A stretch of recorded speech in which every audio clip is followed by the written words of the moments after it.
Ngayong araw sa PTV Sports Chat, dinalaw namin si former PBA import at kasalukuyang Meralco Bulls head coach na si Norman Black. Binalikan ni Norman Black ang kanyang glory years bilang isang mahusay na manlalaro at championship coach sa isang eksklusibong interview. Panoorin natin ito. Welcome to another episode of PTV Sports Chats. For today, we have a very special guest, someone I've looked up to since I was a kid. Please welcome Coach Norman Black. Hi. Since you were a kid, huh? Yep. Okay. No, I followed your career a lot. And I really did my research because I'm going to make it very memorable for you, Coach, today. Okay, sounds great. Okay, Coach, well, I'm not that...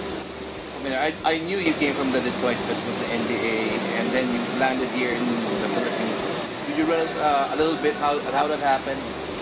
Well, I'm from Baltimore, Maryland, in the United States. Went to high school there. Went to Philadelphia for college at St. Joseph's University. When I graduated from St. Joseph, I had an opportunity to try out with the Detroit Pistons and played with them for a short time in 1980-81.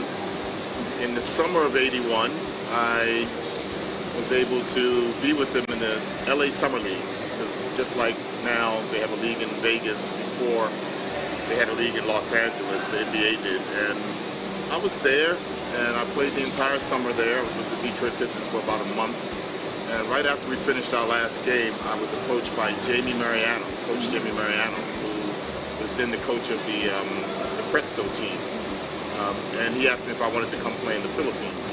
I knew nothing about the Philippines, exactly zero, so I initially told him I would think about it, but I wasn't really inclined. Plus, I had an invitation to go back to camp in Detroit. But when I went home, I always tell this story. I got my encyclopedia out, and I started reading up on the Philippines, and I found out everybody speaks English here, for the most part, and there were, at that time, bases, Air Force Base and the Navy base here, American Navy base and American Air Force Base. So I called him back. I called Jamie Mariano back and told him, okay, I'd be interested in going over.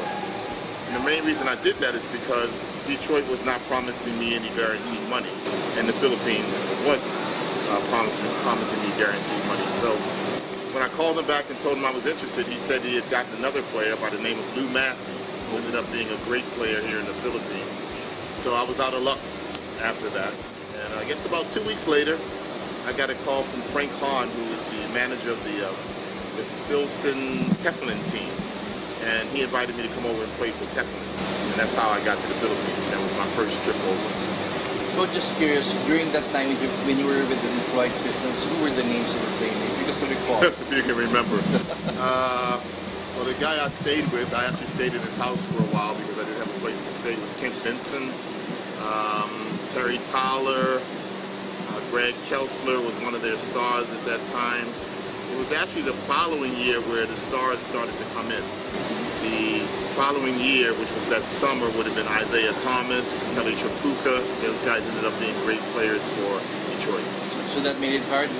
Did that make it hard for you to... Well, Kelly Tripucka played the same position that I did. All right. Of course, Isaiah Thomas was also a guard. I would have had to come into camp with no guaranteed contract, and I would have had to probably beat out either John Long or Kelly Tripucka for a job, which those guys have guaranteed money already. So normally teams are always looking to keep guys who they already owe money. They don't want to pay somebody who they owe and then bring in somebody new and pay them again. Plus, those two guys were very good players, so they would have been hard to beat out. Okay, well, the NBA's loss is the PBA's, the Philippines game. In a way, yes. In a way, yes. But do you still remember that first game you had with Teflon? Oh, no question. It was very memorable because I fouled out. Okay. It was against the Tanwai Rum Makers, against Russell Murray, who ended up being the best import that conference. And I had about 35 points and 16 rebounds with about 5 minutes to go in the game. And I fouled out of the game. And that made all the difference in the game. I think we were up by 1 or 2 points and ended up losing the game. So that taught me a lesson. Whatever you do here in the Philippines as an import, never foul out of the game, because the other import will definitely take advantage of it. Okay, Coach, I'm going to show you some pictures. Well, I'm not going to show them now, but I'm going to show them later. I just wanted you to say something about this picture if what you remember. Okay. Sure, sure. Okay, this is first one. Oh man, you showed me a picture where I probably got blocked. But I have good form though for a hook shot. But it looks like Andy Fields is about ready to block my shot on this one. This was against Toyota. This was probably in a championship game, I'm sure. And you know, Andy Fields is one of the best shot blockers I've ever played against. He's about 6'9" and he's long. And he's a great shot blocker. That's what he was. So, yeah, you're showing me something where I probably got blocked on this play. I look good, but I probably got blocked. Okay, Coach. So I like how high I am off the floor, though. Ooh. All right, Coach. This one, I'm sure you like that. Oh my gosh, Michael Hackett. What a load. And I say that in a good way. He was about 260, but he was my height, 6'5", and he was a scoring machine, a rebounding machine. We battled for probably the scoring title and the rebounding title every year. I think he had 45 rebounds in one game and 101 points or something in one game. So he was very prolific, and he was the type of guy that I always had to stay low on every single play defensively.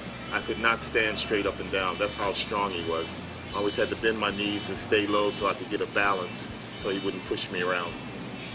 Okay, Coach. This actually surprised me because I never thought I'd see you playing in that uniform. Yeah, this is my one and only year with Alaska. This was their first year in the league, 1986. This is before I broke my hand, because I actually broke my hand in this tournament. And I think, is that Michael Young, I believe? Anybody remembers Michael Young was one of the best imports ever to play in the PBA. Left-handed, played with the University of Houston with Akeem Olajuwon and some of the other great players that played there, and Clyde Drexler, and one of the best players ever that I ever played against, Michael Young. Yes. Coach, your final words, so you want to say anything to the viewers or fans? Yeah, it's nice to go back and down memory lane and remember some of the things you've done in the past. That was the days of a lot of success, and I wish I could relive that right now with the Morocco team, to be quite honest with you. But those were great memories over the years, starting when I was just a player, and then player coach, and then eventually a coach. And there's nothing there about Ateneo, but at the same time, that's also a great time for me because we won a lot of championships there. And I look back on it, I arrived in the Philippines in 1981. It's now 2023. So I've been here 42 years already. Yep. And wow, what an experience. And I'm thankful. I'm thankful to the Filipino people for actually accommodating me all these years. So thank you for joining us here on PBA Sports Chat, and I hope you had enjoyed our time with Coach Norman, because I'm sure I did. Thank you, everybody.